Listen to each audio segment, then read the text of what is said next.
আছো আজি ক্লাছত আমি এটমিক ৰেডিয়াছ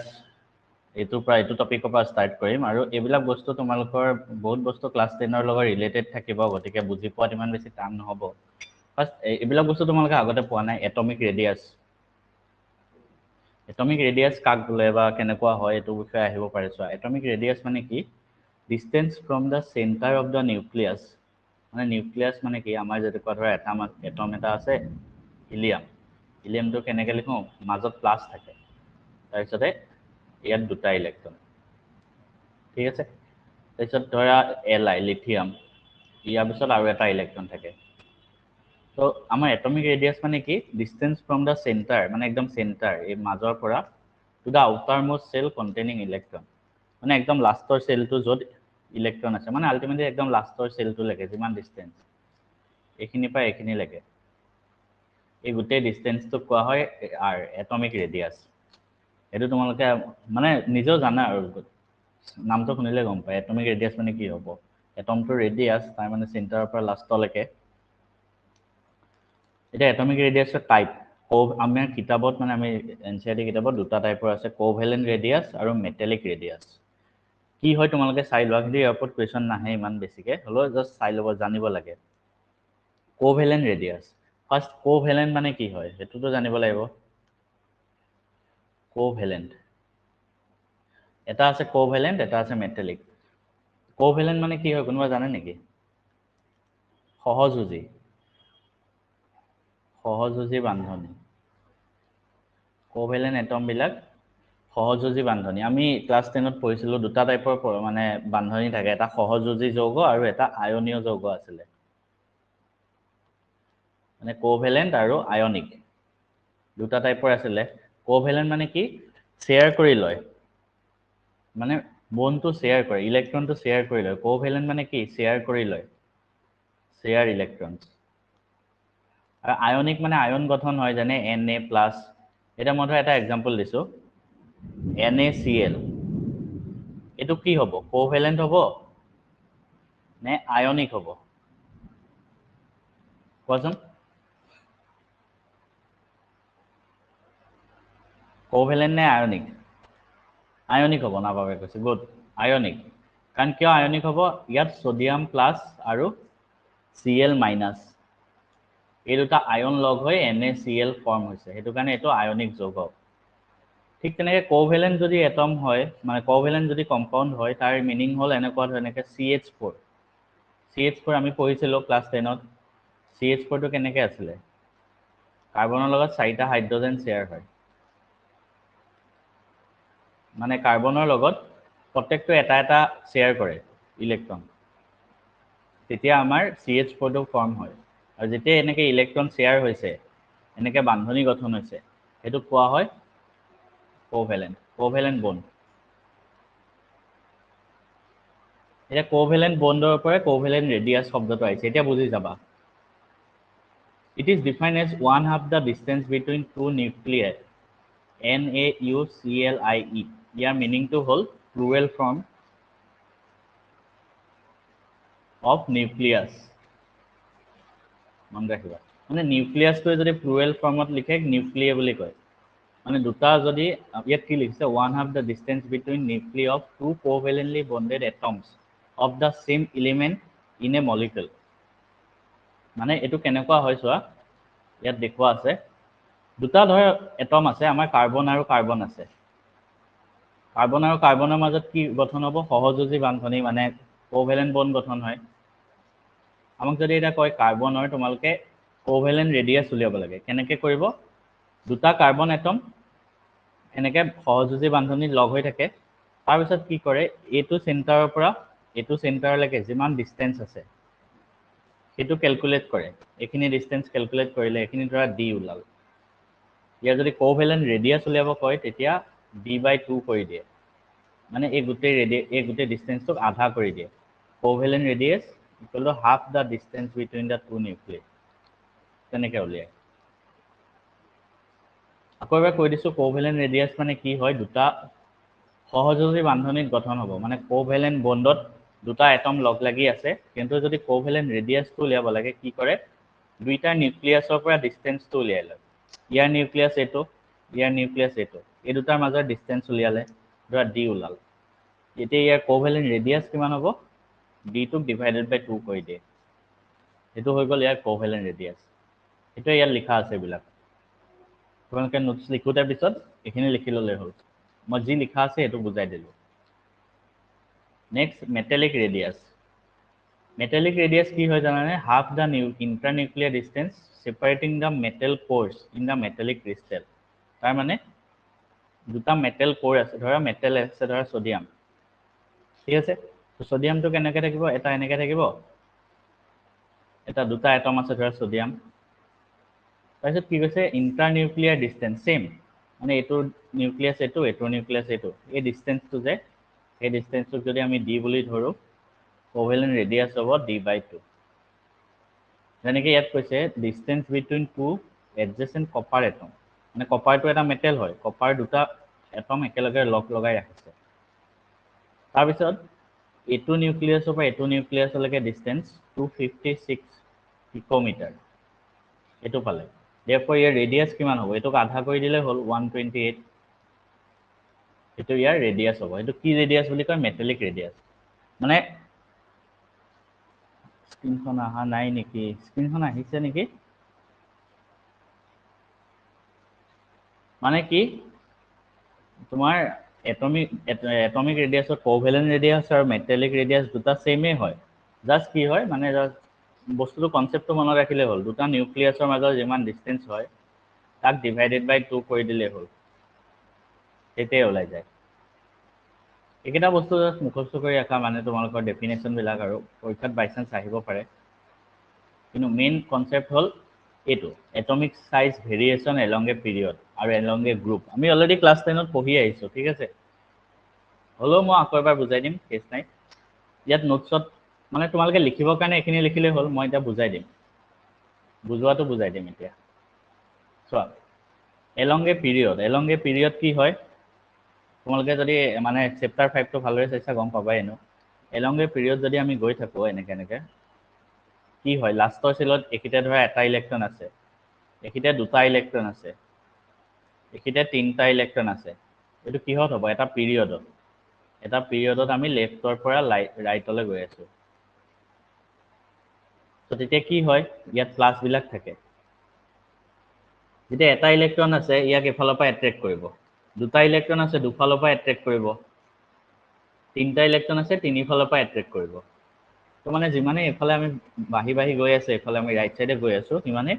ইলেক্ট্ৰনবিলাক চব ফালৰ পৰা এট্ৰেক্ট কৰি আছে। চব ফালৰ পৰা এট্ৰেক্ট কৰিলে সাইজটো আৰু কমি গৈ থাকিব ন? ইয়াত তিনিটা আছে, ইয়াত ধৰা চাৰিটা আছে ইলেক্ট্ৰন, চব ফালৰ পৰা এট্ৰেক্ট কৰি আছে, চব ফালৰ পৰা এট্ৰেক্ট কৰি আছে মানে এই সাইজটো কমি যাব। এনেকৈ মনত ৰাখিবা।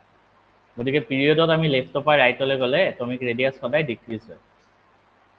অলৰেডি আমি বহুতবাৰ এইটো ওপৰত ডিছকাছ কৰিছোঁ, মেটেল কেৰেক্টাৰ যেতিয়া চাইছিলোঁ, মেটেলিক কেৰেক্টাৰ, তাতো এইটো বস্তু কৈ দিছিলোঁ। সেইটো ইয়াত লিখা আছে আৰু এটমিক সাইজ জেনেৰেলি ডিক্ৰিজেছ এক্ৰছ এ পিৰিয়ড। কিয়? It is because within the period, outer electrons are in the same valence shell and the effective nuclear charge increases as the atomic number increases. মানে এটমিক নাম্বাৰ যিমানে বাঢ়ি গৈ থাকে, ultimately লাষ্টৰ চেলত electron বাঢ়ি গৈ থাকে। তাৰ ফলত ইফেক্টিভ নিউক্লিয়াৰ চাৰ্জ মানে ইলেক্ট্ৰনবিলাকক যিমান বেছিকৈ ভিতৰলৈ টানি থাকে, সেইটো চাৰ্জটো বাঢ়ি গৈ থাকে, আৰু যাৰ ফলত increase the attraction of electron to the nucleus, যোনটো মই ক'লোঁ, মানে ইলেক্ট্ৰনবিলাক বেছি জোৰছে ভিতৰলৈ টানি গৈ থাকে, যাৰ ফলত এটমিক সাইজটো কমি যাই থাকে। সেইটোৱে বস্তু। নেক্সট গ্ৰুপৰ ক্ষেত্ৰত চাওঁ। গ্ৰুপৰ ক্ষেত্ৰততো তোমালোকে জানাই, গ্ৰুপৰ ক্ষেত্ৰত কি হয়? তললৈ আহিলে ইয়াত এটা চেল আছে, ইয়াত দুটা চেল আছে, ইয়াত ধৰা তিনিটা চেল আছে। তো যিমানে চেল বাঢ়ি গৈ থাকে ইনক্ৰিজ হয়, য়েছ ইনক্ৰিজ কৈছে। গ্ৰুপৰ ক্ষেত্ৰত আমি ওপৰৰ পৰা তললৈ আহিলে from top to bottom increase কি হয়? এটমিক সাইজটো ইনক্ৰিজ হয়। সেইটোৱে ইয়াত লিখা আছে, within a group of periodic table atomic radius increases because as we descend the group, descend মানে তললৈ নামি আহা, the principal quantum number n increases and the valence electron are farther from the nucleus. This happens because the inner energy levels are filled with electron. মানে এইবিলাকে লিখা আছে আৰু inner energy levels of fill হৈ যায়, ইয়াত আনটা বনি যায়, তাৰপিছত আকৌ নেক্সট চেলত ইলেক্ট্ৰন আহি যায়। which serve to seal the outer electrons from the pool of nucleus. মানে outer electron বিলাক নিউক্লিয়াছৰ পৰা বেছি দূৰত আহি গৈ থাকে, যাৰ ফলত এট্ৰেকশ্যনটো কমি গৈ থাকে। Therefore, size of atom increases. এইটো ৰেডি বুলি লিখা আছে যে RADI, ইয়াৰ মিনিংটো হ'ল তোমালোকে যদি নাজানা কৈ দিছোঁ, প্লুৰেল ফৰ্ম অফ ৰেডিয়াছ।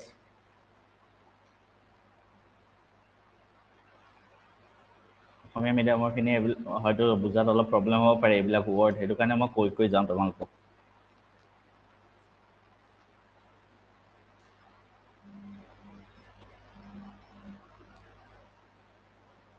ঠিক আছে, এতিয়া এইখিনিলৈকে কাৰোবাৰ কিবা প্ৰব্লেম আছে যদি কোৱা। এইবিলাক বস্তু আগতে পঢ়িয়ে আহা, কেছ নাই।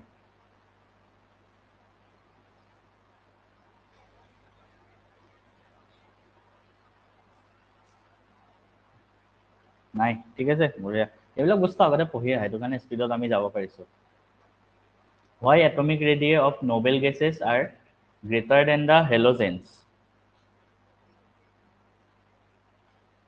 মানে এটমিক ৰেডিয়াছ অফ, এইটো কুৱেশ্যন মানে পৰীক্ষাত আহিব পাৰে, সেইটো কাৰণে মই লিখিছোঁ atomic radius of Nobel gases R greater than halogen. তোমালোকে ভাবিছা কুৱেশ্যনটো কিয় দিছে? চোৱা, এইটো হ'ল এক্সেপশ্যন। কাৰণ কিয়, আমি নৰ্মেলি কি জানো, আমি এটা পিৰিয়ডত লেফ্টৰ পৰা ৰাইটলৈ আহি থাকিলে কি হয়, এটমিক ৰেডিয়াছ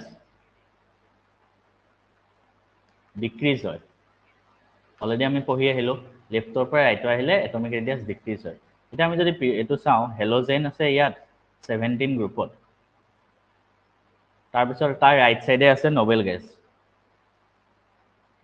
18 গ্ৰুপত। এতিয়া আমাৰ ৰুলটো মতে আমি যি পঢ়িলোঁ সেইটোৰ মতে কি হ'ব লাগিছিলে, নোবেল গেছৰ ৰেডিয়াছ সৰু হ'ব লাগিছিলে হেলোজেনতকৈ।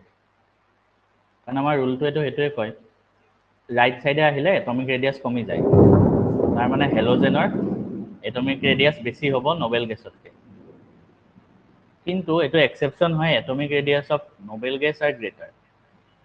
ৰুল মতে আমাৰ এইটো হ'ব লাগিছিলে, কিন্তু আচলতে কি হয় জানানে, নোবেল গেছৰ এটমিক ৰেডিয়াছ বেছি হয়।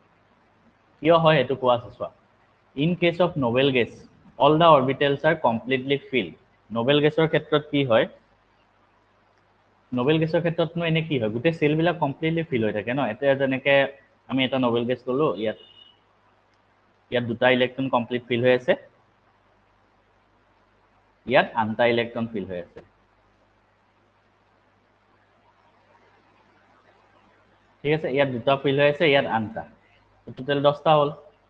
এতিয়া নোবেল গেছৰ ক্ষেত্ৰত নৰ্মেলি কি হয়, যেতিয়া আমাৰ গোটেইবিলাক ইলেক্ট্ৰন কমপ্লিটলি ফিল হৈ থাকে, তেতিয়া কি হয়, they are inter electronic repulsion are maximum. তাৰমানে কি বস্তু চোৱা, ইয়াত যে ইলেক্ট্ৰনবিলাক পুৰা কমপ্লিটলি ফিল হৈ আছে, ৰিপালচনবিলাক মেক্সিমাম হয়। ৰিপালচন মানে বিকৰ্ষণ। বিকৰ্ষণ মানে ইয়াত যে ইমান বেছি ইলেক্ট্ৰন ফিল হৈ আছে, ইহঁতৰ মাজত ৰিপালচন হয়, ইটোৱে সিটোক। কাৰণ কিয়, ছেম চাৰ্জ হ'লে ৰিপালচন হয়, আমি অলৰেডি পঢ়ি আহিছোঁ। প্লাছ আৰু প্লাছ যদি একেলগে ৰখোৱা, কি হ'ব, ইহঁতে ইটোক আনটোক মানে আঁতৰলৈ পঠাব, বিকৰ্ষণ হয়। ঠিক তেনেকৈ ইয়াত ইলেক্ট্ৰনটো নিগেটিভ চাৰ্জ,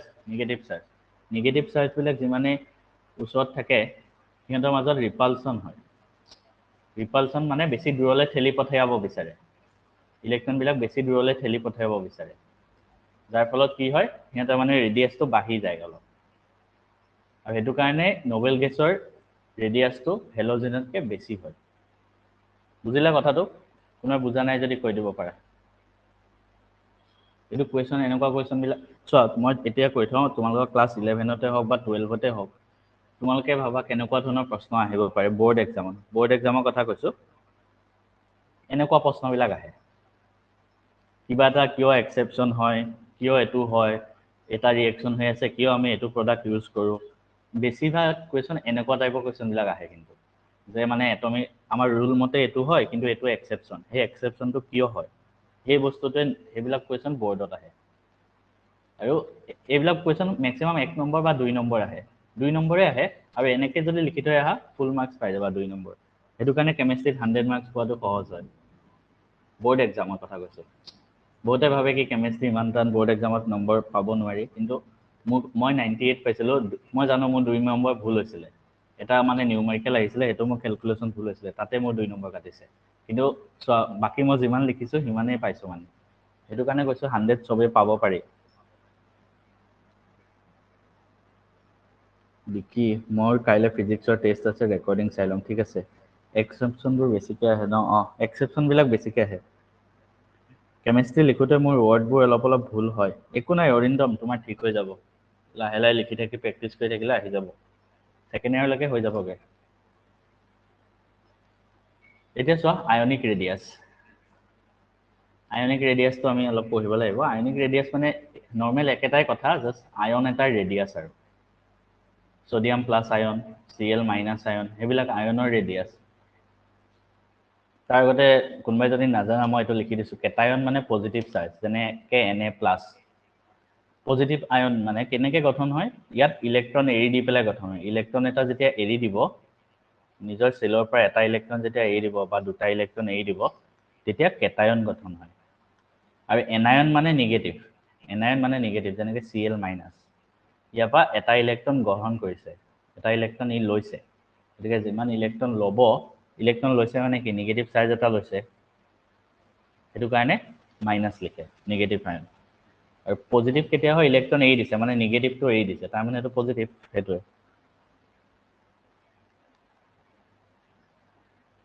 এতিয়া আমি দুটামান নতুন বস্তু তোমালোকে শিকিবা এইটো বস্তু তোমালোকে আগতে পঢ়া নাই গতিকে ফাৰ্ষ্ট মোক মানে কি কৈছে এইটো চোৱা the radius of the cation is always smaller than its parent atom তাৰ মানে কি এটা কেটায়ন আছে Na+ আৰু এটা আছে সোডিয়াম ঠিক আছে এতিয়া যদি তোমালোকক সোধে এই দুটাৰ ভিতৰত কোনটো ৰেডিয়াছ বেছি ৰুল মতে কেটায়নৰ ৰেডিয়াছটো সদায় স্মল হয়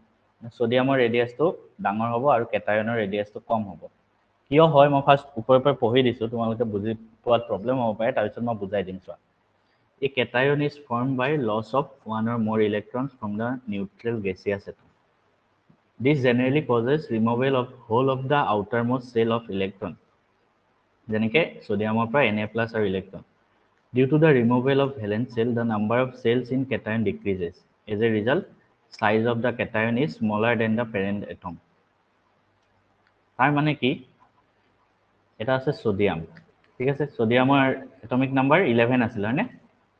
সো আমি সোডিয়ামটো কেনেকৈ লিখো 2.8.1 তিনটা সেল আছে লাষ্টৰ সেলত এটা ইলেক্ট্ৰন বাকিবিলাক ফিল হৈ আছে আৰু সোডিয়াম প্লাছটোৰ ইলেক্ট্ৰনিক কনফিগাৰেশ্যন কিমান হ'ব এটা ইলেক্ট্ৰন এৰি দিব এটা ইলেক্ট্ৰন এৰি দিলে মানে ইয়াত কেইটা থাকিব 10টা 2.8 ঠিক আছে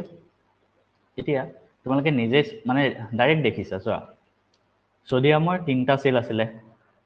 সোডিয়াম প্লাছৰ দুটা সেল গতিকে কোনটো ৰেডিয়াছ বেছি হ'ব ইয়াৰ ৰেডিয়াছ বেছি হৈছে কাৰণ এইটো বেছি ডাঙৰ ন এইটো সৰু হৈ গ'ল কাৰণ এটা কমপ্লিট সেলে আঁতৰি গুচি গ'ল ইয়াৰ পৰা সেইটো কাৰণে কেটায়নৰ ৰেডিয়াছটো সৰু হয় একদম সহজ বস্তু যদি মানে এনেকৈ বুজি পেলাই চোৱা পৰীক্ষাত যদি এইবিলাক বস্তু মুখস্থ কৰি ৰাখিব নালাগে জাষ্ট পৰীক্ষাত চাবা সোডিয়াম আৰু সোডিয়াম প্লাছ কোনটো ৰেডিয়াছ বেছি হ'ব অবভিয়াছলি সোডিয়ামৰ বেছি হ'ব ন ইয়াত তিনটা সেল আছে ইয়াত দুটাহে সেল আছে সেইটোৱে ইয়াত লিখা আছে আৰু চোৱা এইটো ফাৰ্ষ্ট ৰিজন সেকেন্ড ৰিজন আৰু এটা আছে due to the removal of electrons from the parent atom the number of electrons in the cation decreases but its nuclear size remains the same as that of the atom. As a result, force of attraction increases. Second reason কি পৰীক্ষাত যদি আহে why cation is smaller দুটা region লিখিবা এটা first region এটো লিখিবা second region এটো লিখিবা ফাৰ্দাৰৰ পিছৰ পৰা সেকেন্ড ৰিজনটো কি ইয়াতে চোৱা সোডিয়ামত এই গোটেই সোডিয়ামটোত 11টা ইলেক্ট্ৰন আছে এই গোটেই সোডিয়ামটোত কেইটা ইলেক্ট্ৰন আছে 10টা ঠিক আছে গতিকে প্লাস চাৰ্জটো সেমে আছে এটো প্লাস এটো সোডিয়ামৰ চাৰিওফালে মই জাস্ট আঁকি দিছো আৰু ইয়াৰ চাৰিওফালে 11টা ইলেক্ট্ৰন আছে আৰু এই সোডিয়াম প্লাসৰ চাৰিওফালে 10টা ইলেক্ট্ৰন আছে গতিকে তোমালোকে যদি চোৱা এই 10টা ইলেক্ট্ৰনক এই প্লাসটোৱে বেছি জোৰছে ভিতৰলৈ টানিব পাৰিব ন কাৰণ কিয় ইয়াত 11টা ইলেক্ট্ৰন আছে গোটেই কেইটাকে ফোৰ্স দিওঁতে অলপ মানে অলপ কম ফোৰ্স আহিব ন ইয়াত 11টা আছে কিন্তু ইয়াত 10টা ইলেক্ট্ৰনহে আছে গোটেই কেইটাকে বেছিকে টানিব পাৰিব হেতু সেকেন্ড ৰিজন হয় ইয়াত লিখা আছে চোৱা due to the removal of electrons from the parent atom the number of electron in the cation decreases but its nuclear size remains the same তাৰ মানে কি চোৱা ইয়াত লিখা আছে ইলেক্ট্ৰন ইয়াত 11টা আছে ইয়াত 10টা আছে নিউক্লিয়াৰ চাৰ্জ মানে নিউক্লিয়াছত যোনটো চাৰ্জ আছে সেইটো সেম থাকিব নিউক্লিয়াছত 11টাই থাকিব ইয়াতো 11ই থাকিব নিউক্লিয়াৰ চাৰ্জ মানে কি হয় বস্তুবিলাক বুজি যাবা নিউক্লিয়াৰ চাৰ্জ মানে প্ৰোটন কিমান আছে প্ৰোটন 11টাই থাকিব ন সোডিয়ামৰ নিউক্লিয়াৰ চাৰ্জ সেম আছে কেটায়নত ইলেক্ট্ৰন কমি গ'ল ঠিক আছে এটো কাৰণে ইয়াৰ ৰেডিয়াস কমি গ'ল কিয় কমি গ'ল কাৰণ নিউক্লিয়াৰ চাৰ্জ ৰিমেইনছ দা সেম কিন্তু ফোৰ্স অফ অ্যাট্ৰাকশন বাঢ়ি যায় ইলেক্ট্ৰন কাৰণ ইলেক্ট্ৰন কমি গ'ল আৰু সেই বস্তুটো ইফেক্টিভ নিউক্লিয়াৰ চাৰ্জ বুলি কয় ইফেক্টিভ নিউক্লিয়াৰ চাৰ্জ আৰু যদি শৰ্টকাটত লিখিব এটো শৰ্টত লিখি যাব পাৰা the size of cation is smaller because decrease in number of cell second increase in effective nuclear charge হেতুৱে effective nuclear charge মানে হেতুৱে যে তুমি কিমান ইফেক্টিভলি বস্তুটো নিউক্লিয়াসে টানিব পাৰিছে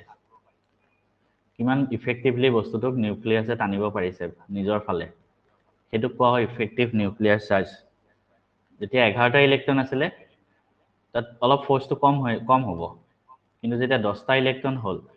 নিউক্লিয়াৰ চাৰ্জ সেম আছে ইয়াতো 11 আছে প্ৰোটন ইয়াতো 11 আছে কিন্তু 10টা ইলেক্ট্ৰন হৈ যাওঁতে বেছিকে টানিব পাৰিব এটো বস্তু এটো হল ৰেডিয়াস অফ কেটায়ন কিয় সদায় সৰু হয় পেৰেন্ট এটমতকে কাৰোবাৰ কিবা ডাউট আছে যদি কোৱা এই গোটেইখিনি লিখিব লাগিব নেকি মানে মুখস্থ কৰিব নালাগে যাবিন তুমি কেমিষ্ট্ৰি ক্লাস 11 12 ত যিয়ে বস্তু নহক কেমিষ্ট্ৰি ফিজিক্স মেথছ মুখস্থ নকৰিবা বুজি কৰিবা সদায় মুখস্থ এইবিলাক কৰিবা যোনবিলাক মানে সূত্ৰবিলাক আছিল আমি ষ্ট্ৰাকচাৰ অফ এটমত পঢ়ি আছো ফাৰ্ষ্টতে সেইবিলাক মুখস্থ কৰিবা এইবিলাক নহয় এইবিলাক বুজি পেলাই লিখিবা এইটো বস্তু এটা মই বুজাই দিলো তোমালোকে একো মুখস্থ নকৰিলেও হ'ল পৰীক্ষাত নিজে লিখি আহিব পাৰিবা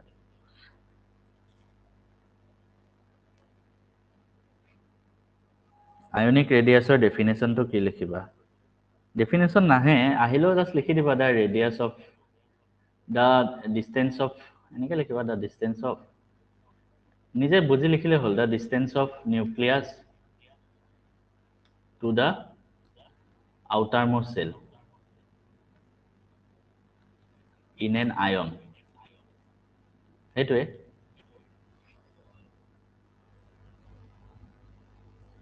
কিন্তু স্যাৰ আপুনিটো কৈছিলে ইলেক্ট্ৰন বাঢ়িলে বেছিকৈ এট্ৰেকশন কৰে হেতু সেম পিৰিয়ডত আছিল কাৰণে হৈছিল গম পাইছা হেতু বস্তু মই বহুতৰ কনফিউজন লাগে মই এটো কৈ দিছো স্যাৰ এটো সেম পিৰিয়ডত হৈ গৈ আছিল যে হেতু কাৰণে হৈছে ইয়াত সেম পিৰিয়ডত ইলেক্ট্ৰন বাঢ়ি গৈ আছে ন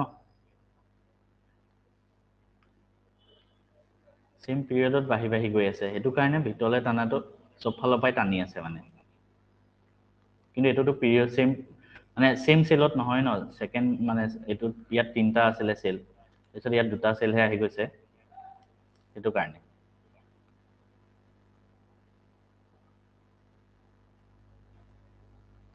নেক্সট সোৱা আমি এতিয়া radius of anion The radius of anion is always larger than that of parent atom. এটা anion ক্ষেত্ৰত কি হয় যেনেকৈ Cl- আৰু Cl কোনটো লাৰ্জাৰ হ'ব Cl সৰি Cl- মানে anion টো সদায় ডাঙৰ হ'ব anion টো সদায় ডাঙৰ হ'ব কিহতকে ইয়াৰ parent atomতকে কেটায়নৰ ক্ষেত্ৰত উল্টা আছিল কেটায়নৰ ক্ষেত্ৰত parent atomতকে ইয়াৰ কেটায়নটো ডাঙৰ আছিল এটা anion টো কিয় ডাঙৰ An anion is formed when a neutral gaseous atom gains one or more electron. যোনটো মানে আমি জানো Cl আছে Cl এটা ইলেক্ট্ৰন লৈ ললে Cl- হ'ল this increases যেতিয়া ইলেক্ট্ৰন আহি যাব this increases the number of electrons in the anion while its nuclear charge remains the same as that on the neutral atom year nuclear charge same আছে since the same nuclear charge now attracts greater number of electrons therefore the forces of attraction by the nucleus on the electron it decrease same বস্তু আগৰটোৰ উল্টা আৰু হেতুৱে ইয়াত এটা ইয়াত electron বাঢ়ি গৈছে এনায়নত কি হৈছে এটা ইলেক্ট্ৰন লৈ লৈছে ঠিক আছে মানে Cl ৰ লাষ্টৰ সেলত 7টা ইলেক্ট্ৰন আছে 5 6 7 আৰু Cl- ত লাষ্টৰ সেলত 8টা আহি যাব 8টা আহি গলে কি হয় সব আনটা আহি যোৱাৰ লগে লগে আমাৰ ফাৰ্ষ্ট ৰিজনটো তোমালোকে এনেকৈ মনত ৰাখিবা ফাৰ্ষ্ট ৰিজন এইটো নিলিখিবা ফাৰ্ষ্ট ৰিজন এইটো লিখিবা কাৰণ অলৰেডি তোমালোকে জানা এইটো ৰিজন নোবেল গেছৰ ৰেডিয়াছ কিয় ডাঙৰ হয় কাৰণ ৰিপালচনবিলাক বেছি হয় ৰিপালচন বেছি হয় ন নোবেল গেছ হৈ যোৱাৰ লগে লগে ৰিপালচন হৈ যাব নোবেল গেছ কেতিয়া হয় যেতিয়া কমপ্লিট ফিল আপ হৈ যায় গতিকে চেল এটা যেতিয়া কমপ্লিট ফিল আপ হৈ যাব ইয়াৰ ৰিপালচন হৈ যাব এইটো লিখিছে ওৱান অৰ মোৰ electron increases the repulsion among electrons সেইটো কাৰণে ৰিপালচন বেছি হ'লে ৰেডিয়াছটো বাঢ়ি যায় এইখিনি তোমালোকে নোটছত লিখি ৰাখিব পাৰা জাষ্ট মনত ৰাখিবৰ কাৰণে মই কৈছোঁ আৰু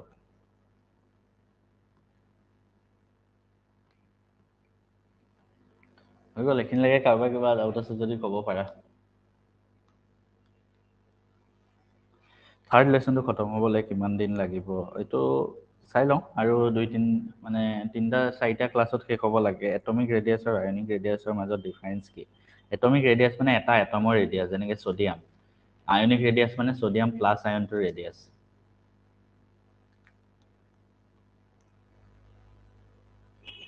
পেৰেণ্ট এটমটো কি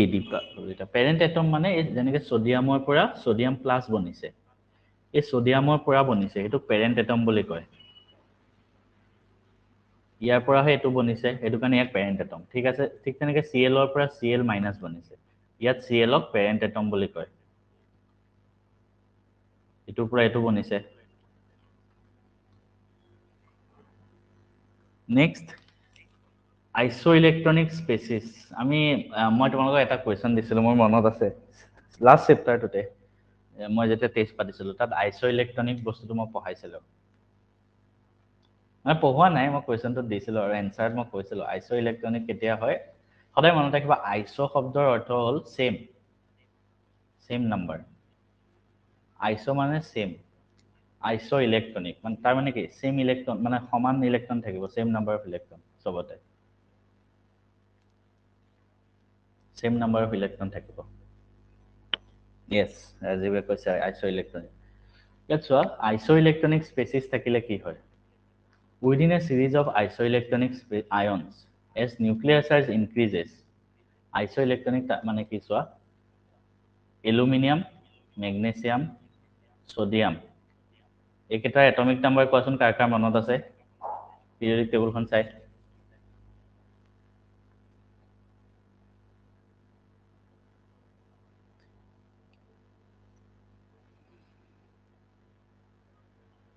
চোৱা 13 12 11 এইবিলাক মনত ৰাখিব লাগিব এলুমিনিয়াম সোডিয়াম মেগনেছিয়াম আৰু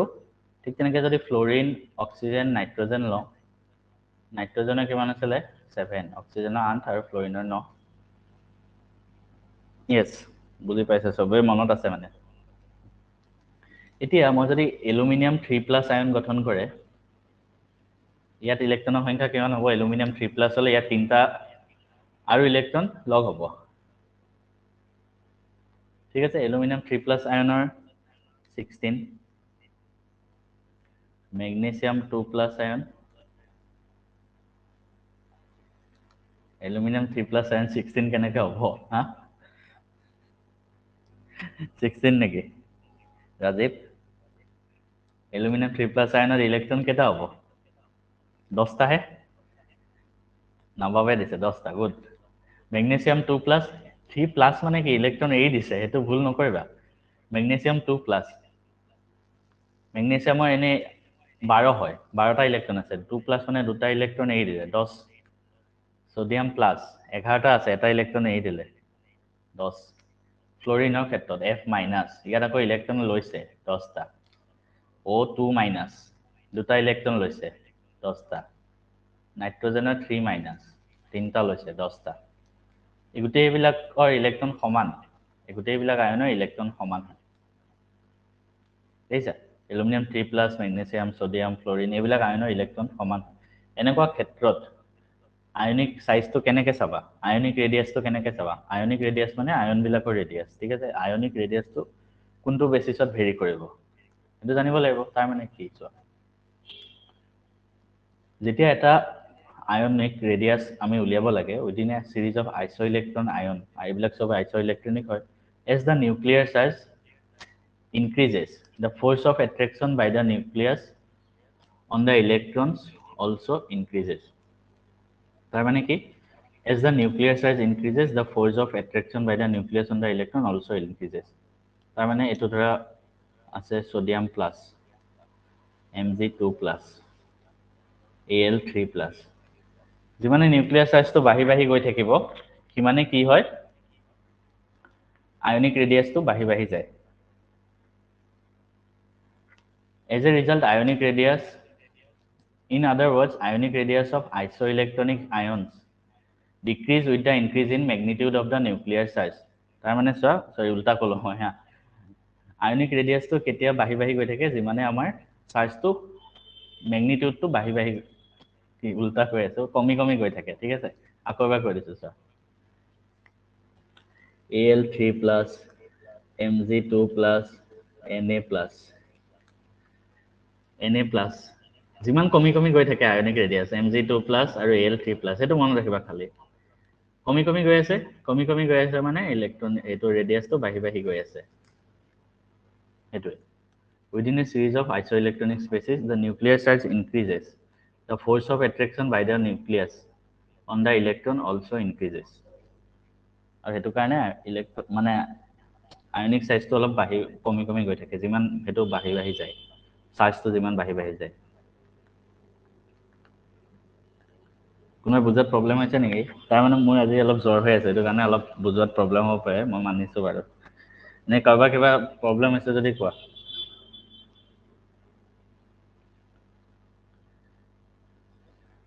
হ'ব এটো বস্তু মই লাগিলে আকৌ এবিলাক পঢ়াই দিম মই জানানে আজি মই প্যাৰাচিটামল খাই পেলাই এটা ক্লাছ কৰি আছো ইয়াত বৰষুণ হৈ আছে ন এটো কাৰণে